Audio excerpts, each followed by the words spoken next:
Hello meet mister Mithun. அது நான் தான். மித்துன்ஸ் பாட்காஸ்ட் சேனலுக்கு உங்களை வரவேற்கிறேன். மீட் மிஸ்டர் மித்துன் அப்படின்னு சொல்லிட்டு ஒரு ட்ரால் சேனல் வச்சுருக்கேன். ஸோ அதுலேயும் நீங்கள் நீங்கள் பார்க்கலாம். கொஞ்சம் காமெடியாக இருக்குன்னு வச்சுக்கோங்களேன். ஆக்சுவலாக அதுதான் மெயின் சேனல், இதுதான் சப்ஸ்டியூட் சேனல் அப்படின்னு சொல்லுவாங்க.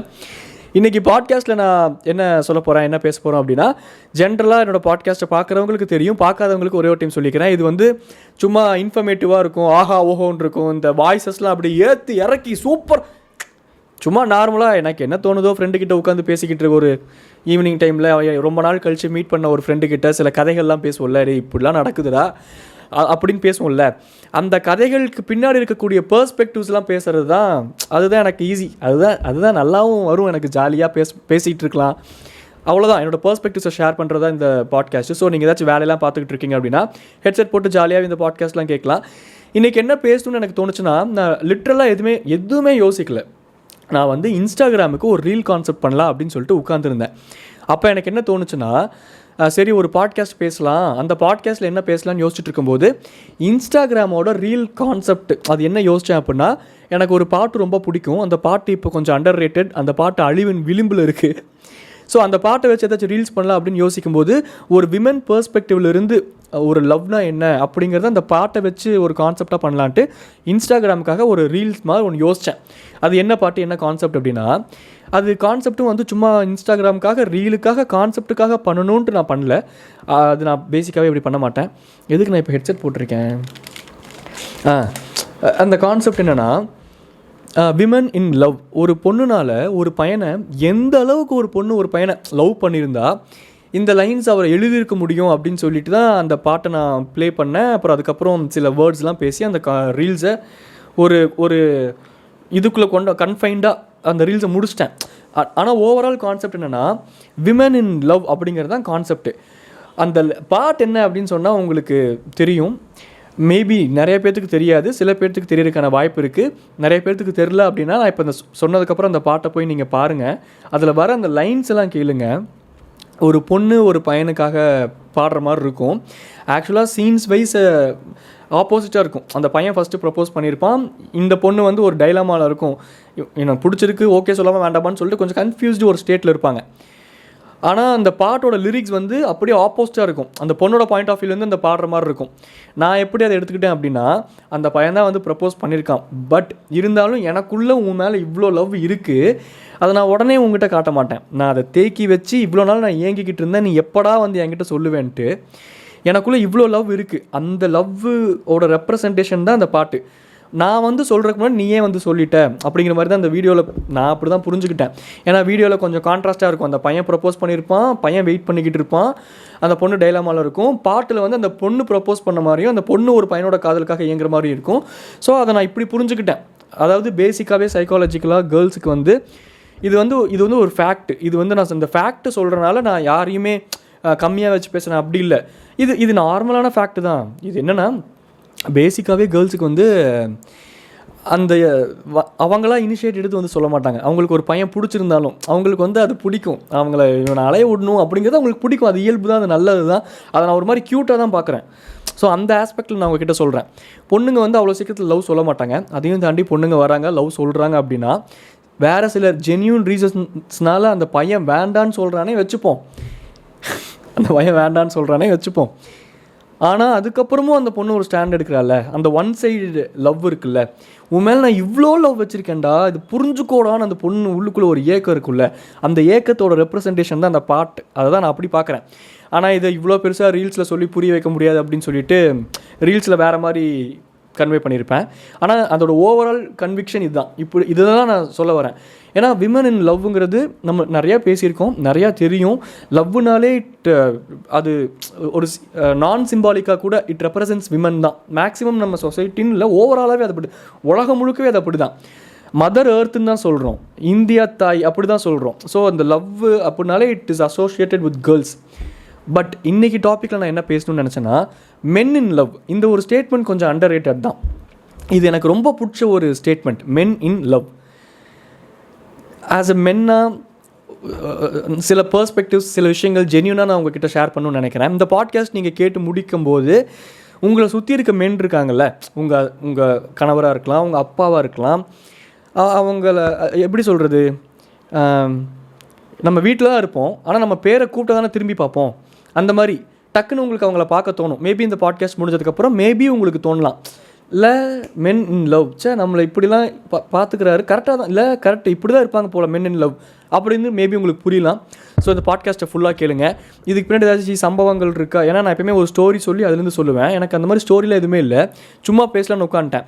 அந்த ரீல்ஸ் எடுத்த கையோட இப்போ தான் ரீல்ஸ் எடுத்து முடித்தேன், அதே கையோட மறுபடியும் கேமரா ஆன் தான் இருக்குது, எதுக்கு டைம் வேஸ்ட் பண்ணணும்னு சொல்லிட்டு ஆன் பண்ணிட்டு நான் பாட்டு ஃப்ளோவில் பேசிகிட்டு இருக்கேன். பட் இப்போ ஃப்ளோவில் பேசிகிட்டு இருக்கும்போது எனக்கு ஒரு சம்பவம் ஞாபகம் வந்துச்சு, என் ஃப்ரெண்டை வச்சு. ஏன்னா என் ஃப்ரெண்டு ஒரு லவ் பண்ணி அது பிரேக்கப் ஆகி அதுக்கு அவன் எப்படி ரியாக்ட் பண்ணான்ட்டு அதையும் நான் உங்ககிட்ட சொல்கிறேன். அதுக்கப்புறம் நம்ம சில பொதுவான பெர்ஸ்பெக்டிவ்ஸ் பேசுவோம். அதுக்கு முன்னாடி நான் ஒரு பாட்டு சொன்னேன்ல, என்ன பாட்டு அப்படின்னு சொல்லிட்டு நான் இப்போ சொல்லிடுறேன். எத்தனை 90s கிட்ஸுக்கு இந்த பாட்டு ரொம்ப பிடிக்கும், ரொம்ப ரிலேட் ஆகிருக்கும். இது எந்த படத்துலையும் வரல, இட்ஸ் ஆக்சுவலி அ சீரியல் பாட்டு. சீரியலில் வந்து ஒரு பாட்டு இது, இன்னும் கெஸ் பண்ணியிருப்பீங்க அப்படின்னு நினைக்கிறேன். இந்த பாட்டு பாடினா காப்பிரைட்ஸ் கொடுப்பானுங்க, லைன்ஸை சொன்னாலும் காப்பிரைட்ஸ் கொடுப்பானுங்க. சரி லைன்ஸ் சொல்கிறேன். அட்லீஸ்ட்டு எனக்கு ஆக்சுவலாக அப்படியே கத்தி பாடணும் போல் இருக்குது, பட் லைன்ஸ் சொல்கிறேன். லைன்ஸ் வந்து டக்குன்னு இருக்க ஒரு நிமிஷம், ஏன்னா அது ஒரு ஃப்ளோவிலேருந்து மைண்டுக்குள்ளே கொண்டு வந்தால் தான் அந்த லைன்ஸ் கரெக்டாக வரும். பாட்டு இதுதான். என்னை தேடி காதல் என்ற வார்த்தை அனுப்பு, உன்னை தேடி வாழ் மொத்தம் அர்த்தம் தருவேன், செல்லரிக்கும் தனிமையில் சுத்து விடும் முன் செய்தி அனுப்பு. அந்த பாட்டு தான். சொல்லரிக்கும் இருந்தேன். இப்போ தான் நானே ஹெட்செட்லாம் போட்டு கிளியராக கேட்கும்போது அது சொல்லரிக்கும் தனிமையில்ட்டு இருந்தேன். இத்தனை நாளாக பாடிட்டு கிடந்தேன், பட் அது செல்லரிக்கும் தனிமை போல். அந்த பாட்டில் நிறையா லைன்ஸ் வரும். அதில் ஒரு சில லைன்ஸ் எனக்கு பிடிக்கும். அந்த செகண்ட் ஹாஃபில் கூட, நான் நடந்து போகிற பாதையில் ஆப்போசிட்டில் ஒரு பறவையாக நீ வந்துட மாட்டியா, அந்த பறவையில் இருக்கக்கூடிய இறகுல இருக்கக்கூடிய காதல் எனக்கு தரமாட்டியா அப்படின்லாம் இருக்கும். எப்படா ஒரு பொண்ணு ஒருத்தனை எவ்வளோ லவ் பண்ணால் இப்படி இந்த பாட்டு எழுத முடியும்? அது லவ், அது எட்டர்னல். ஒருத்தனை பார்த்து அவனை பிடிச்சி போய் நான் என்னையவே அர்ப்பணிக்கிறேன், என்னோடய லைஃபே உனக்கு தாண்டா, நீ தாண்டா எனக்கு எல்லாம், அந்த ஃபீல் இருக்குல்ல, அந்த ஸ்பார்க், அந்த ஃபீல், அது வந்து eternal. It can't be explained by words. அவங்கவுங்க அதை உணரும் போது தான் அவங்களுக்கு அது கிளிக் ஆகும், ஒர்க் ஆகும். அப்படிலாம் அதில் முக்கியமான லைன்ஸ் என்னென்னா,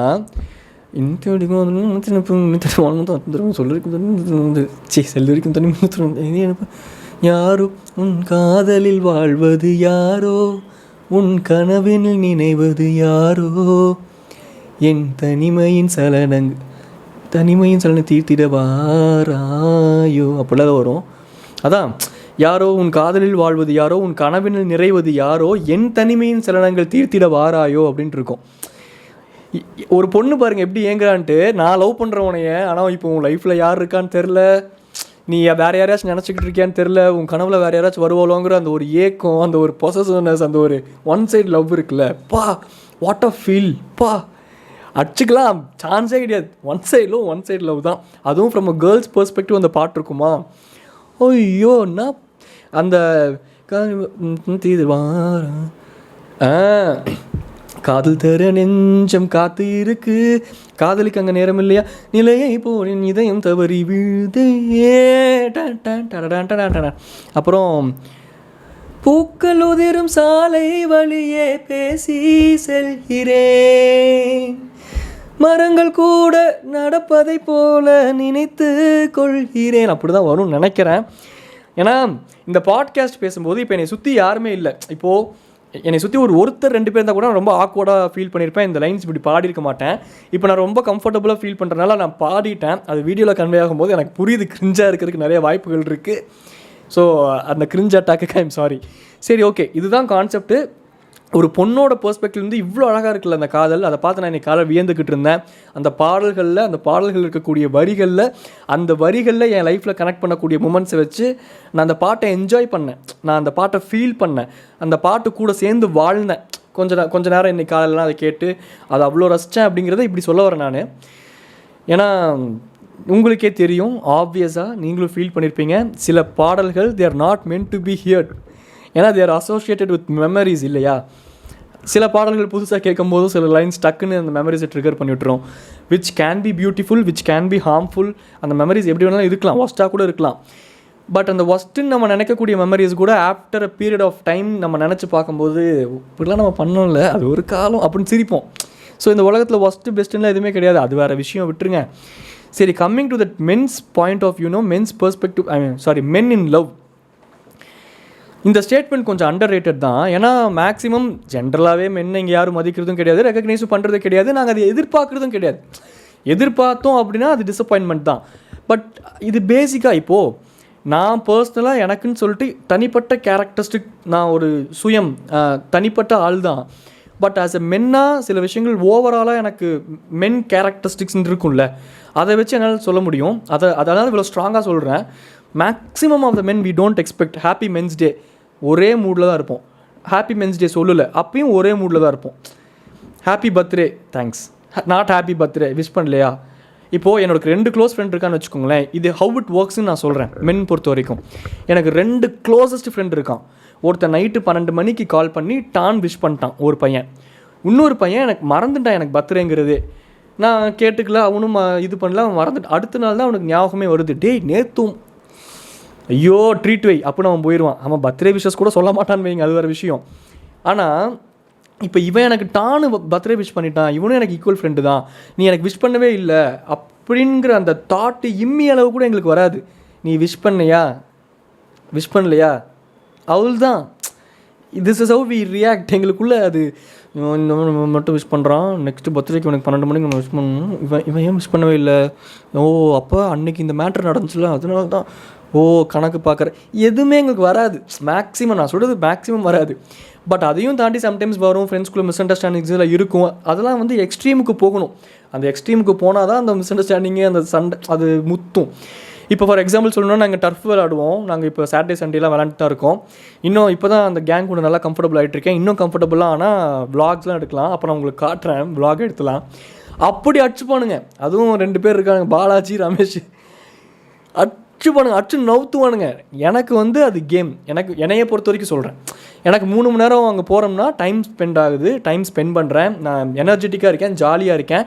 3 விஷயத்தில் மட்டும்தான் ப்ரெசென்ட்டில் வாழ முடியும். ஒன்று தூங்கும்போது, ஒன்று செக்ஸ் வச்சுக்கும்போது, ஒன்று கேம் விளையாடும்போது. மற்ற எல்லா டைமும் பாஸ்ட்டோட தாட்ஸோட இன்ஃப்ளூயன்ஸ் இருக்கும், இல்லை ஃப்யூச்சரோட பயத்தோட இன்ஃப்ளூயன்ஸ் இருக்கும். ஒரு மனுஷன் 3 டைமில் தான் ப்ரெசென்ட்டில் இருப்பான். ஒன்று சொன்ன மாதிரி தூங்குறப்போ, செக்ஸ் வச்சுக்கிறப்போ, விளையாடுறப்போ. ஸோ அந்த மெனக்கெட்டு இன்றைக்கி காலங்காத்தால் 5 மணிக்கு எந்திரிச்சு என்னால் எந்திரிக்கவே முடியல. நேற்று நைட் நான் தூங்கும்போது மணி 1. அது மட்டும் இல்லாமல் ஜிம்முக்கெலாம் இப்போ தான் ரீசெண்டாக போக ஆரம்பிச்சிருக்கேன். ஸோ மெனக்கெட்டு இன்றைக்கி எந்திரிச்சு போனேன். ஏன்னா எனக்கு அது கேம் போகணுமா, பசங்க ஒரு டைம் ஸ்பெண்ட். ஆனால் பாய்ஸுக்கு ஜெயிக்கணும் அப்படி தான் இருப்பான். அப்படி தான் இருப்பாங்க சில பேர். அப்போ சில அதான் சொல்கிறேன்ல, அந்த மிஸ் அண்டர்ஸ்டாண்டிங் கூட அது எங்களுக்குள்ள மிஸ் அண்டர்ஸ்டாண்டிங்காக இருக்காது. டர்ஃபை விட்டு வெளியே காலடி எடுத்து வச்சோம்னா அடுத்த செகண்ட் அதெல்லாம் உடஞ்சிரும். யார் ஜெயிச்சா, எத்தனை மேட்ச் ஜெயிச்சா, அதெல்லாம் எதுவுமே எங்களுக்குள்ளே இருக்காது. நான் இதெல்லாம் எதுக்கு சொல்கிறேன் அப்படின்னா, அவ்வளோதான். நாங்கள் திஸ் இஸ் அவுட் வி ரியாக்ட்னு சொல்லி அது புரிய வைக்கிறதுக்காக சொல்கிறேன். நான் ஏன் இது இவ்வளோ தூரம் ஏன் எங்களுக்கு புரியாதா அப்படின்னு நீங்கள் யோசிக்கலாம். நான் இப்போ ரீசெண்டாக ஒரு பொண்ணோட பெர்ஸ்பெக்டிவ்லேருந்து, ஓ பொண்ணுங்க இப்படி தான் யோசிப்பாங்களா, ஓ இப்போ இந்த விஷயத்தை இப்படி ஹேண்டில் பண்ணுவாங்களா அப்படின்னு எனக்கு சில விஷயங்கள் இப்போ ரீசெண்டானா சில மாத காலங்களாக சில ஆக்டு சில சம்பவங்கள் சில விஷயங்கள் நடக்கும்ல, அது நடக்க எனக்கு சில விஷயங்கள் ரியலைஸ் ஆகுது. அப்புறம் காதுக்கு சில விஷயங்கள் வரும், அதை வச்சு நம்ம அனலைஸ் பண்ணுவோம். ஓகே பொண்ணுங்க ஓ இப்படிலாம் ரியாக்ட் பண்ணுறாங்களா, இப்படி தான் அவங்க ஆக்ட் பண்ணுவாங்களா, அப்போ தான் அந்த டிஃப்ரென்ஸே புரியுது. ஓ அதனால தான் அந்த பொண்ணுங்க பசங்க அந்த ஆப்போசிட் போல்ஸ் அட்ராக்ட் ரிப்பல் என்னென்னமோ சொல்லுவாங்களே, oh this is how it ஒர்க்ஸா, அப்போ பொண்ணுங்க இப்படி தான். அப்போல்லாம் எனக்கு இப்போ இந்த ஷாக்கிங்காக இருந்துச்சு. அதனால் நான் அதுக்கு முன்னாடி வரைக்கும் என்ன நினச்சிக்கிட்டு இருந்தேன், இது ஹியூமன்னா இப்படி தான், இந்த பேஸ் கேரக்டர்ஸ் இப்படி தான் இருக்கணும், பொண்ணுங்கன்னா இப்படி தானே இருக்கணும், பசங்கன்னா இவ்வளோ தானே, பொண்ணுங்களை பற்றி எனக்கு எல்லாமே தெரியும் அப்படிலாம் நினச்சிக்கிட்டு இருந்தேன். இந்த ஃப்ரெண்ட்ஸ் படத்தில் வரும்ல, எனக்கு பொண்ணுங்க சமாச்சாரம் ஒன்றும் தெரியாதா அப்படின்னு காலத்து பொழிச்சுன்னு உதச்ச மாதிரி இப்போ தான் கற்றுக்கிறேன்னா சில விஷயங்கள் மூலமாக, how girls react in this way, சில விஷயங்களுக்கு அவங்க இப்படி பண்ணுவாங்க போல் அப்படின்னு சில விஷயங்கள் புரிய வருது. ஸோ அந்த மாதிரி பசங்களை பற்றின மென் பற்றின எல்லா புரிதல் எங்களுக்கு இருக்குது அப்படின்ட்டு நினச்சிட்டு இருக்கக்கூடிய பல பெண்களுக்கு மென் பற்றின புரிதல் இல்லை. ரொம்ப சிம்பிளான விஷயங்களில் மென்னை கவுத்துடலாம். ரொம்ப சிம்பிளான விஷயங்களில் ஒன்றுமே இல்லை, ரெக்கக்னைசேஷன் மட்டும் அவனுக்கு ஏன்னா ஒரு ஆம்பளை ஏங்குவான், அதுக்கெலாம் வெளியே சொல்லவே மாட்டாங்க, கிடைக்கலன்னா செத்து போவாங்க தவிர்த்து வெளியே வந்து சொல்ல மாட்டான். நான் சாக போகிறேன், இது இவ்வளோ உனக்கு பண்ணேன், கடைசியாக ஒரு டைம் எனக்காக இது சொல்லுன்ட்டு, நாட் மேக்ஸிமம் அட்லீஸ்ட் அது நடக்கவே நடக்காது. ஆனால் அது கிடைக்கும் போது இல்லை, அதுவும் அவங்களுக்கான பர்சன்ஸ் கிட்டேருந்து அது கிடைக்கும் போது இல்லை, ஃப்ளாட்டை கவுந்துட்டான்னு அர்த்தம். அவனை அப்படியே நீங்களாம் கவுக்கலாம், அழகாக கையில் வச்சுக்கலாம். அதெல்லாம் ட்ரிக்ஸு ரொம்ப ஈஸி தான் ஆம்பளைங்களை பொறுத்த வரைக்கும். தெரியுது, புரியுது. இன்னமும் அந்த ஓவராலாக குமுலேட்டிவாக பார்க்கும்போது இன்னமும் அந்த மென் மேலே தான் ஒரு பார்ஷியாலிட்டி இருக்கும் தான். அதை நான் புரிஞ்சுக்கிறேன், நான் இல்லைன்னு சொல்லலை. ஏன்னா அதுக்கு தகுந்த மாதிரியான சம்பவங்கள் நடந்திருக்கு, அதோட ரெப்ளிக்கா தான் இது. எது ஒன்றுமே நடக்காமல் அங்கே ஒரு ஆக்ஷன் டக்குன்னு ட்ரிகராக இருக்காது. Over the period of time சில நிறையா விஷயங்கள் தப்பாக இருந்திருக்கு, அதனால அது அப்படி ரெப்ரசென்ட் ஆகிட்டு இருக்குங்கிறத நான் ப்ராக்டிகல்ட்டியாக புரிஞ்சுக்கிறேன். ஆனால் இன்றைக்கி நிறையா இல்லை, இன்றைக்கெலாம் எல்லாமே மாறிடுச்சு. ஆனால் இந்த எல்லாமே மாறிடுச்சுங்கிறத கூட சில பேர் அக்செப்ட் பண்ணிக்க ரெடியாக இல்லை. ஏன்னா அதை அக்செப்ட் பண்ணிக்கிட்டால், டக்குன்னு அதை பண்ணிக்கிட்டோம் அப்படின்னா நமக்கான ஒருத்தங்க குறைஞ்சிரும்ல, நம்ம இன்னும் கெத்து கட்ட முடியாதுலன்ட்டு இன்னமும் சில பேர் இருக்க தான் செய்கிறாங்க. அதெல்லாம் விடுவோம், மென் இன் லவ்வுக்கு வருவோம். அண்டு ஓவராலாக இப்போ ஒரு பையனுக்கு என்ன பிடிக்கும்ன்ட்டு ஜஸ்ட்டு சொல்கிறேன், அவ்வளோதான். இந்த ரெக்கக்னைசேஷனு குட்டி குட்டி விஷயம் அவள் தான். பர்த்டே அன்றைக்கி ஷார்ப்பாக 12 மணிக்கு தான் நீங்கள் கால் பண்ணி விஷ் பண்ணணும்லாம் இல்லை. அவனுக்கு நீங்கள் விஷ் பண்ணி குட்டியாக சர்ப்ரைஸ் கொடுக்கணும் கூட இல்லை, அதெல்லாம் மேக்ஸிமம் எதிர்பார்க்க மாட்டோம். ஆனால் இது கொஞ்சம் ஆப்போசிட்டாக கேர்ள்ஸ் விஷயத்தில் ஒர்க் ஆகும் போல், அதுவே நம்மளுக்கு இப்போ தான் புரியுது. அதனால தான் அந்த ஹஸ்பண்ட் அண்ட் ஒய்ஃப்குள்ளே எப்போயுமே அது ஒரு டாம் அண்ட் ஜெரி மாதிரி ஓடிட்டே இருக்கும் போல். ஏன்னா ஆஸ் அ ஹியூமனாக புரிஞ்சிக்க முடியுது. ஆஸ் அ ஹியூமனாக வெறும் இந்த பாய்ஸ் கேர்ள்ஸுங்கிற அந்த பாகுபாடுலாம் இல்லாமல் வெறும் ஹியூமனாக மட்டும் வெளியே வந்து பாருங்களேன், பிரித்து பாருங்களேன், உங்களுக்கு அந்த டிஃப்ரென்ஸ் புரியும். அந்த டிஃப்ரென்ஸை பார்க்கும்போது சிரிப்பு தான் வரும். அந்த சிரிப்பு க்யூட்டாக தான் இருக்கும், அந்த விஷயம் க்யூட்டாக தான், டாம் அண்ட் ஜெரி மாதிரி தான் இருக்கும். டாமும் தப்பு கிடையாது, ஜெரியும் தப்பு கிடையாது. ஜெரிக்கு ஜெரி பண்ணுறது தான் கரெக்டு, டாமுக்கு டாம் பண்ணுறது தான் கரெக்டு. புரிஞ்சிருச்சா? அவள் தான் மேட்ரு.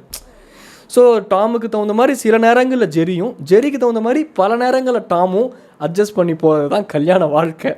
ஆனால் இதில் மென் இன் லவ் என்ன ரொம்ப அண்டர்ரேட்டட்னா, நம்ம என்னென்னமோ சொல்கிறோம், மென் ஈகோ, போருக்கு போனாங்க, men are so physically strong, they are built like this, they can shout, they can be harmful, என்னென்னமோ ஒரு மென் பற்றி சொல்கிறோம்ல. நான் இதை எக்ஸாகரேட் பண்ணுறதுக்கு சொல்லலை, எங்கள் அம்மா சொல்லி கொடுத்தாங்க, அது எனக்கு ஃபாலோ அப் ஆகிட்டுருக்கு. இப்போ வரைக்கும் என்னோடய மம்மி கூட சாரீ கட்டினாங்கன்னா, அந்த சாரீ கட்டி முடிச்சதுக்கப்புறம் அந்த கீழே எடுத்துடுவாங்கல்ல, அது முதற்கொண்டு நான் என் தம்பி, என்னோடய ரிலேஷன்ஸ், என் மாமா பசங்க, அவங்களுக்குலாம் இன்றைக்கி இருக்க ஜென்ரேஷன் பேரண்ட்ஸ் தேர் பேரண்டிங் எங்களுக்கு அது பிள்ளையார் சொல்லி போட்டு கொடுத்துட்டாங்க. இப்போ எங்களுக்கு அதோட வேல்யூ புரியுது. ஒரு பெண்ணோட அதிகபட்ச ஆசையும் அவ்வளோதான். ஒரு சாரீ கட்டும்போது ஒரு கீழே உட்காந்து அந்த மடிப்பு எடுத்து விட்டுட்டு பின்னாடி திருப்பி தலையை திருப்பி மல்லிகை போய் வச்சுட்டோம்னா அன்றைக்கி நாள் ஓடிடும் நிம்மதியாக. ஆனால் அதை பசங்க பண்ண மாட்டேங்கிறாங்க. பட் இன்றைக்கி நிறைய மாறிட்டு வந்துட்டுருக்கு, நிறைய பேர் பண்ணவும் செய்கிறாங்க. பட் அதுக்கான ரெக்கக்னைசேஷன் கிடைக்கல அப்படிங்கும்போது மறுபடியும் பேக் டு த ஷெல்லுக்குள்ளே போய்க்கிறானுங்க. ஸோ இந்த மென்னுனா ஃபிசிக்கலாக இப்படி இருக்கான் அப்படி இருக்கான், இது எதுக்கு சொன்னேன்னா, அப்படி வெளியே ப்ரொஜெக்ட் ஆகக்கூடிய மென்னால் இவ்வளோ மென்மையாகவும் பிஹேவ் பண்ண முடியும். That is men in love. இப்போ புரியுதா இந்த ஸ்டேட்மெண்ட் நான் ஏன் அண்டர் ரேட்டட்னு சொன்னேன்ட்டு? அவனோட அந்த பெண் அப்படின்னு அது ஹிட் ஆயிடுச்சுன்னா அதுக்கு முன்னாடி நிறைய குளறுபடிகள் நடக்கும். இந்த க்ரஷ்ஷு ஜிங்குனா இது அனிமேஷன் பாஷை, ஹோட்டல் டிரான்சில்வேனியா படம் பார்த்தா உங்களுக்கு புரியும், ஒரு ஃப்ளோவில் வந்துருச்சு. மறுபடியும் பார்த்தீங்களா? ரீவாட்ச் பண்ணேன் மறுபடியும் ஹோட்டல் டிரான்சில்வேனியா. நேற்று ரீவாட்ச் பண்ணிகிட்டு இருந்தேன். நேற்று மட்டும் 4 படம் பார்த்துருக்கேங்க. ஹோட்டல் டிரான்சில்வேனியா, ஆங்க்ரி பேர்டு 2, கொஞ்சம் ஓட்டி எனக்கு பேசிக்காக அனிமேஷன்ஸ் படம்லாம் பிடிக்கும்னு, இது போர் அடிச்சதுன்ட்டு அப்புறம் என்ன how to train your dragon 2 4 படம் உட்காந்து பார்த்துக்கிட்டு இருந்தேன். அப்புறம் குன்ஃபு பாண்டா 3 5, அது முந்தா நேற்று 5 படம் பார்த்துட்டு 2 நாள் கேப்பில். சரி அதெல்லாம் விடுங்க, மேட்ரு இது தான். எவ்வளோ மென்மையாக எங்களால் இறங்கி போக முடியும்? ஏன்னா எவ்வளோ ஃபிசிக்கலாக நாங்கள் ஸ்ட்ராங்காக இருந்தாலும், டாமினேட்டாக இருக்கேன்னு நீங்கள் ஃபீல் பண்ணாலும், உங்களுக்கே தெரியும் ப்ராக்டிக்கல் ரியாலிட்டி என்னன்ட்டு. உங்கள் பேரண்ட்ஸ் நீங்கள் கம்பேர் பண்ணாலே தெரியும். மேக்ஸிமம் ஆஃப் த வீட்டில் என்ன தான் வெளியே மென் வந்து குடும்பத் தலைவன் லொட்லோஸ்க்குன்னு ரெப்ரசென்ட் பண்ணாலும், உள்ளுக்குள்ளே அவனை பிடிச்சி ஆட்டி வைக்கிறது யாருன்னு நம்ம எல்லாத்துக்கும் அதெல்லாம் இப்போது நான் சொல்கிறது ஒரு பொது வழியில் சொல்லும்போது அப்படிலாம் இல்லையே அப்படின்னு தான் ஃபஸ்ட்டு அந்த கருத்து வரும். ஆனால் இப்போ நான் சொல்கிறத உங்கள் ஃபேமிலிக்குள்ளேயே நீங்கள் ஜோக்காக பேசியிருந்திருப்பீங்க, உங்கள் ஃபேமிலிக்குள்ளேயே அந்த டிஸ்கஷன் இருக்கும், உங்கள் ஃப்ரெண்டுக்கிட்ட நீங்கள் பேசியிருந்திருப்பீங்க. பொது வழின்னு வரும்போது ஹியூமன்ஸ் வந்து எது மெஜாரிட்டியோ இல்லை எது சொன்னால் யாருக்குமே பிரச்சனை வராதோ அதை சொல்லிட்டு போயிடுவாங்க. அது ஹியூமன் பிஹேவியர் அப்படி தான் போல். ஸோ ஓவராலாக அதுதான். அப்புறம் என்னோடய ஃப்ரெண்டை பற்றி ஒன்று சொன்னேன்ல, அது சாதாரண ஒரு இன்சிடென்ட் தான். அவன் லவ் பண்ணால் பிரேக்கப் ஆயிடுச்சு. ஆக்சுவலாக அந்த பொண்ணு தான் விட்டுட்டு போனால், அந்த பொண்ணு மேலே தான் தப்பு. அந்த பொண்ணு லவ் சொன்னதும் அந்த பொண்ணு தான். ஸோ அதனால தான் இவ்வளோ ஸ்ட்ராங்காக சொல்கிறேன். எனக்கு அவனோட கதை ரொம்ப ஸ்ட்ராங்காக தெரியும். அதனால தான் இந்த ஸ்டாண்ட் எடுக்கிறேன் அந்த பொண்ணு மேலே தப்புன்ட்டு. அந்த பொண்ணு விட்டுட்டு போனதுக்கப்புறம் இவர் வந்து இப்போ நம்ம அச்சோ அப்படின்னு தும்முன்னு வச்சுக்கோங்களேன், ராமா ராமா அப்படி எதாவது சொல்லுவோம், இல்லை சாரி இந்த மாதிரிலாம் சொல்லுவோம்ல. என்னோடய ஃப்ரெண்டு சொல்கிறேன், அவர் என் தலைவர் அப்படின்னு அந்த பொண்ணோட பேரை சொல்லுவான். ஃபார் எக்ஸாம்பிளுக்கு சொல்கிறேன், அந்த பொண்ணோட பேர் ஒரு வித்யான்னு வச்சுப்போமே, இது எக்ஸாம்பிளுக்கு தான் சொல்கிறேன். ஏன்னா அவனோட ஆளோட பேர் அவன் தும்பும் போது சொல்லி எனக்கு தெரியும், அது எதுக்கு நம்ம சொல்லி எங்கேயாச்சும் போய் புருஷன் கூட சந்தோஷமாக இருக்க குடும்பத்தில் கும்மி அடித்த மாதிரி ஆயிரும். அது வேண்டாம், அவங்க ஜாலியாக இருந்துட்டு போட்டோம். இட் ஹேப்பன்ஸ், அதான் லைஃப். ஸோ அவங்க நல்லாயிருக்கும், அது வேறு சொல்கிறேன். அவர் என் தலைவர் அப்படி தான் வித்யா வித்யா அப்படிமா. லூசு பைய யாரா அது? நான்லாம் ஃபஸ்ட்டு இனிஷியல் ஸ்டேஜில் ஏதோ புதுசாக கடவுள் போல் இந்த இடி இடிச்சா அர்ஜுனா அர்ஜுனா அர்ஜுனான்னு சொல்கிற மாதிரி அவன் இடி இடிச்சா வித்யா வித்யா வித்யாம்மா அச்சும் வித்யா வித்யா அப்படிமா. என்னடா பைத்தியக்கார பயலே, யாரா நீ கீழே ஏதாச்சும் புக்கு விழுந்துச்சுன்னா தொட்டு வித்யா அப்படிமா. ஐயோ மெண்டலு. நான் என்ன நினச்சிக்கிட்டேன், ஏதோ கடவுள் புதுசாக இருக்கும் போல் அப்படிலாம் நான் நினச்சிக்கிட்டு இருந்தேங்க. நான் இது எதுக்கு சொல்லணும்னு நினச்சேன்னா, நான் அப்போது வந்து என் ஃப்ரெண்டை சுற்றி இருக்க எல்லாருமே ஃபஸ்ட்டு கிண்டல் பண்ணாங்க, கலாச்சாங்க, ஓவராக பண்ணாதங்கிறாங்க, அப்படின்னு சொன்னாங்க, நடிக்காத அப்படின்னாங்க. ஆனாலும் கொஞ்சமாச்சும் எம்பாரசிங்காக இருக்கவனுக்கு நெக்ஸ்ட் டைம் அது பண்ணும்போது கொஞ்சமாச்சும் கான்ஷியஸ்னஸ் இருக்கும், மாட்டிப்பான். ஆனால் இவன் அதை சப்கான்ஷியஸாக பண்ணான், அதனால் புரிஞ்சிக்க முடியுது. ஸோ நானும் எல்லாத்துக்கூடயும் சேர்ந்து அவனை அந்த ஆங்கிளில் நான் பார்க்கல. வெளியே அந்த ஒரு சுச்சுவேஷன்லேருந்து, இல்லை அந்த ஒரு சூழல்லேருந்து, அந்த ஃப்ரெண்ட்ஷிப்பு அப்படி அப்படிங்கிற திரைகள் நிறையா இருக்கும்ல, அதெல்லாம் விட்டு வெளியே இருந்து பார்த்து அப்சர்வ் பண்ணி அவனை புரிஞ்சுக்க நான் ட்ரை பண்ணேன். நிறையா பேசணும். அதுக்கப்புறம் நாங்கள் அவனுக்குள்ளே இந்த தாக்கம், இந்த இம்பேக்ட் ஏன் இவ்வளோ இருக்குதுன்னு எனக்கு அப்போ தான் புரிஞ்சுது. அந்த பொண்ணு அவன் அப்படி லவ் பண்ணியிருக்கான். அந்த சோல்மேட்டுமாங்களே, அந்த சோல்னால் அந்த ஒரு உயிர், அதான் அவ்வளோதான், அதுதான் எக்ஸ்ட்ரீம், ஒரு மனுஷனோட எக்ஸ்ட்ரீம் அதுதான். அவ்வளோ சோல் உள்ளுக்குள்ளே போட்டு அந்த பொண்ணை அவன் லவ் பண்ணியிருந்திருக்கான். சில சுச்சுவேஷன் காரணங்கள்னால பிரிகிறது வேற, லவ் பண்ணிய அந்த பொண்ணை, இவனை லிட்ரலாக அந்த பொண்ணு மேலே தப்பு இருக்குது இந்த ரிலேஷன்ஷிப்பில். நான் பொண்ணுங்களே அந்த ஆங்கிளுக்கு நான் போகல. ஸோ அந்த பொண்ணு மேலே தப்பு இருக்குன்னு தெரிஞ்சும் அந்த பொண்ணை இவனை இந்த மாதிரி யூஸ் பண்ணிவிட்டு அதுக்கப்புறம் இந்த ஒரு ஆக்டிவ் எடுத்து அவள் தெளிவாக வேறு ஒரு ரூட்டில் போயிட்டா அப்படின்னு தெரிஞ்சதுக்கப்புறமும் இப்போ இந்த செகண்டு கூட நான் அடித்து சொல்கிறேன், இப்போ இந்த செகண்ட் வரைக்கும் அந்த பொண்ணு மேலே அவன் வச்சிருக்க லவ்வில் 1% கூட கம்மியாகல, கம்மியும் ஆகாது. மென் இன் லவ். அவன் இப்போ வரைக்கும் கல்யாணம் பண்ணிக்கல, அது வேறு விஷயம். கல்யாணம் நடக்கலை, அதான் உண்மை. ஆனால் சொல்கிறேன், அவனால் முடியல, இப்போ வரைக்கும் முடியல. அப்புறம் கொஞ்சம் கொஞ்சமாக அவனை அதை விட்டு வெளியெல்லாம் நான் கொண்டு வரல, ஆப்வியஸாக ஃப்ரெண்ட்ஸ்லாம் சேர்ந்து அவனே கொஞ்சம் கொஞ்சமாக வெளியே வந்தான். அந்த பீரியட்லேருந்து வெளியே வந்து அதுக்கப்புறம் ரொம்ப நாளாக அச்சும் வித்யா வித்யா அப்படின்னு சுற்றிக்கிட்டு இருந்தவன் அப்புறம் கொஞ்சம் கொஞ்சமாக அதெல்லாம் வேணாண்டா இப்படி சொல்லாத, எதுக்கு அவங்க பேர் அப்படியே கொஞ்சம் கொஞ்சமாக அவனை பட்டும் படாமல் தட்டும் தொடாமல் அப்படிம்பாங்கள்ல, அந்த மாதிரி கொஞ்சம் கொஞ்சமாக அவனை வெளியே கொண்டு வந்துட்டோம்.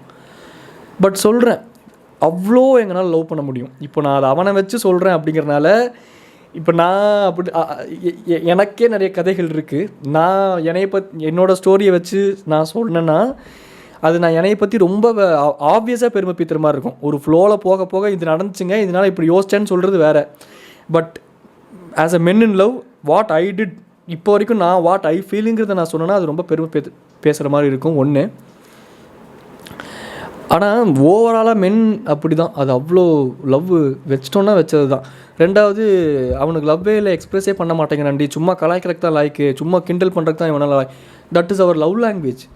நாங்கள்லாம் இன்ட்ரோவர்ட்டை கூட நீங்கள் பாருங்கள். இப்போ நீங்கள் இதில் என்னை எடுத்துக்கோங்களேன், நான் இப்போ பாட்காஸ்ட்டில் இப்போ இந்த யூடியூப்லாம் இவ்வளோ பேசுகிறதுனால வெளியே வந்தாலும் நான் ஒரு இன்ட்ரோவர்ட், ஆம்பிவர்ட்னு வச்சுக்கோங்களேன். எனக்கான வைபான பர்சன் கிடச்சிட்டானுங்கண்ணே அப்படின்னா அது வேறு மாதிரி. இல்லை கரெக்டாக மெயின்டைன் பண்ணிவிட்டு ப்ரோ ஐயா பாய் இந்த ஒரு ஜோன்லேயே தான் இருப்பேன், அவ்வளோதான் இருக்கும். அது கீழேயும் போகாது மேலேயும் போகாது. ஆனால் இப்போ எதுக்கு சொன்னேன் நான் இதை? ஐயோ இதுக்கு தான் ரொம்ப நேரம் பேசாத, எதையாச்சும் பேசி டக்குன்னு முடிச்சு விடுங்கிறது. ஏன்டா மித்துன் இப்போ எதுக்கு நான் இதை சொன்னேன்? லிட்ரலாக பிளாங்க் அவுட் ஆகிடுச்சு. இல்லை உன்னால் சொல்ல முடியும் மித்துன், அவள் தான். இப்போ நீ எதுக்கு சொன்னேன்னா, ஆமாம் இப்போ நீ என்ன சொன்ன முதல்ல? ஐயோ என்னாச்சு இப்போது, பசிக்குதா உனக்கு? இப்போ நான் இது எதுக்கு சொல்கிறேன் அப்படின்னா, ஆனால் அந்த ஒரு இன்ட்ரோவர்ட்டாக இருக்கவங்க கூட ஞாபகம் வந்துச்சு பார்த்தீங்களா, இன்ட்ரோவர்ட்டாக இருக்கவங்க கூட அவனோட ஆளுன்ட்டு அந்த பீஸ் இருக்குல்ல ரோஸ்ட் பண்ணி வச்சு செஞ்சிருவேன் நான்லாம். ஏன்னா என்னோட கேர்ள் அதுதான் என்னோடய லவ் லாங்குவேஜே. நான்லாம் வச்சு கலாச்சி உச்சந்தலையிலேருந்து பாதம் வரைக்கும் அழுகிற செதற விட்டுரு. எல்லா பசங்களுக்கும் அது பிடிக்கும். அவங்களோட கேர்ள்ஸை அவங்க கலாய்க்கிறது, கிண்டல் பண்ணுறது, அது ஒரு மாதிரி ரொம்ப பிடிக்கும். இப்போது உங்களுக்கு அந்த ஃபீலிங்ஸை மட்டும் ரிலேட் பண்ணிக்கிறதுக்கு நான் ஒன்று சொல்கிறேன். நீங்கள் ஒரு பொண்ணை பார்த்துட்டு இருந்தீங்கன்னா அந்த இப்போ நான் ஒரு சம்பவம் ஒரு விஷயம் சொல்கிறேன். அந்த விஷயம் உங்களுக்கு எவ்வளோ ஹாப்பினஸ் கொடுக்கும்ன்ட்டு ஒன்று இருக்கும்ல, அதை நீங்கள் ஃபீல் பண்ண முடியும்ல. லிட்ரலாக அது சேம் அமௌண்ட் ஆஃப் ஹாப்பினஸ் தான் when we are roasting our girl. என்னடி உங்கள் அப்பா இன்னும் வரலையா அப்படின்னா அது ஒரு உரிமையில், அது ஒரு வே ஆஃப் லவ் எக்ஸ்ப்ரெஸிங் தான். நாங்கள் இன்டென்ஷனலாக அவளோட அப்பாவை ஒருமையில் பேசணும்னு பேசுகிறது. அந்த மாமா ஆப்வியஸாக மாமா அவர் ஒருமையில் பேசணுங்கிறது எங்கள் இன்டென்ஷன் கிடையாது. Every men will have a huge respect on their மாமனார். நீங்கள் வேணால் இதை கவனிச்சு பாருங்கள். இதுவும் ஒரு அண்டர்ரேட்டட் ஸ்டேட்மெண்ட் தான். As a men can understand what a men went through to build a family like this. So எங்கள் எல்லாத்துக்குமே மென்னுக்கு அவங்க மாமனார் மேலே ஒரு மரியாதை இருக்கும். பொண்டாட்டிக்கிட்ட பேசுகிறதுலாம் வம்பளுக்கு இருக்குது. ஏன் உங்கள் அப்பா வந்து எடுத்து வைக்க மாட்டானா, ஏன் உங்கள் அப்பா காசு அனுப்பி எண்ணம், உங்கள் அப்பா வீட்டுக்கு போகலையா, இது எங்கள் லவ் லாங்குவேஜ். அது எங்களுக்கு சந்தோஷம். உங்கள் மூஞ்சில் அது நீங்கள் கடுப்பானீங்கன்னா அது எங்களுக்கு ஒரு சந்தோஷம், அவ்வளோதான். இப்போ உங்களுக்கு சொல்லணுன்னா ஃபார் எக்ஸாம்பிள் சொல்கிறேன், ஒன் ஸ்பெஷல் பர்சன் உங்கள் லைஃப்பில் இருப்பான்ல தட் ஒன் ஸ்பெஷல் பர்சன். சில ஸ்பெஷல் பர்சன் இருப்பாங்க, அவங்களாம் அப்பப்போ உங்களை டீ போட்டு கூப்பிட்றதுக்கு நீங்கள் பர்மிஷன் கொடுத்து வச்சுருப்பீங்க. மேக்ஸிமம் ஆஃப் த கேர்ள்ஸுக்கு டீ போட்டு கூப்பிட்டா பிடிக்காது, விச் இஸ் அப்ரிஷியேட்டபிள். பட் மற்ற பசங்களுக்கு தெரில. பட் ஒரு பையனாக நான் எக்ஸ்பெக்ட் பண்ணுவேன். எனக்கு இந்த எடுத்தோடனே டா போட்டு கூப்பிட்டா எனக்கும் பிடிக்காது. அது என்னோடய ப்ரைவேட் ஸ்பேஸ். இது எதுக்கு சொல்கிறேன் அப்படின்னா, சில பேர் அப்படிலாம் டா போட்டு கூப்பிட்டாங்க. அவங்க இப்போ என் லைஃப்லேயே இல்லை, அவங்க எங்கே இருக்காங்கன்னே தெரில, பாவம். நல்லா தான் போயிட்டுருந்துச்சு சொல்கிறேன். ஸோ அந்த பொண்ணுங்களுக்கு டீ போட்டு பிடிக்காது. ஆனால் அந்த ஒரு சர்க்கிள் ஆஃப் ஃப்ரெண்ட்ஸ் இருப்பாங்க, அவங்களில் அப்பப்போ எவனாச்சும் ஒருத்தன் இந்த ஃப்ளோவில் டீ போடுற அளவுக்கு பர்மிஷன் கொடுத்து வச்சுருப்பாளுங்க. ஆனால் அந்த ஒருத்தன் இருக்கான்ல, அந்த ஒருத்தன் உங்களை டீ போட்டு கூப்பிட்டா உங்களுக்கு உள்ளுக்குள்ளே ஒரு சந்தோஷம் வருமே. புரியுதா உங்களுக்கு? இப்போ நான் சொல்கிறது ஒரு பட்டர்ஃப்ளை பறக்குதா, same level of butterflies, same level of love தான் எங்களுக்கு when we roast a girl. அது எங்களுக்கு பிடிக்கும். மென்னுக்கு ஜென்ரலாக maximum of the men at least அவங்களுக்கு அது ரொம்ப பிடிக்கும். அப்புறம் என்ன, அவ்வளோதான். மென் ஆர் ரொம்ப சோஷியல் பீயிங்ஸ். ஆக்சுவலாக என்ன தான் உள்ளுக்குள்ள அவன் ஒரு இன்ட்ரோவர்ட்டுன்னு சொன்னாலும் அவனுக்கு அவன் ஃப்ரெண்ட்ஸை பார்க்கலன்னா அவன் செத்துருவான். அவனுக்கு எப்படி ஃபுட்டு ஆக்சிஜன் முக்கியமோ அந்த அளவுக்கு ஒரு ஆம்பளைக்கு அவனோட ஃப்ரெண்ட்ஸ் முக்கியம். அது என்ன தான் பேசுவாங்கன்ட்டு கணக்கே இருக்காது, என்ன பண்ணுவானுங்கன்னு தெரியாது. சும்மா நடந்து போனாலும் வாரத்தில் ஒரு 3 டைமாச்சும் உங்கள் ஹஸ்பண்ட் உங்கள் பாய் ஃப்ரெண்ட்லாம் இருந்தாங்கன்னா அவன் ஃப்ரீயாக விட்டுருங்க. நான் ஒரே ஒரு கட்டசியாக இப்போ அவ்வளோதான் பாட்காஸ்ட்டில் ஃபைனல் டச் கொடுக்குற மாதிரி இப்போ ஒன்று ஃபைனல் டச் ஒன்று கொடுத்துட்டு முடிச்சிடுறேன். இது எங்கேயோ எப்போயோ, இது வந்து வருஷ கணக்குக்கு முன்னாடி நான் படித்தது, எனக்கு ரொம்ப யூஸ்ஃபுல் ஆகிருக்கேன் லைஃப்பில். நீங்களும் அப்ளை பண்ணி பாருங்கள். When you set a dog free, நீங்கள் ஒரு பீச்சுக்கு போகிறீங்க, when you set a dog free, அந்த நாய் இஷ்டத்துக்கு ஓடும் கடலில், அங்கே ஓடும் இங்கே ஓடும், அதை போய் கடிக்க, நண்டை போய் என்னென்னு பார்க்கும், என்ன வேணாலும் பண்ணும். End of the day the dog will come to you only. இது வந்து ஒரு ஜாப்பனீஸ் பழமொழியோ சம்திங். இதுதான் this is how relationship works.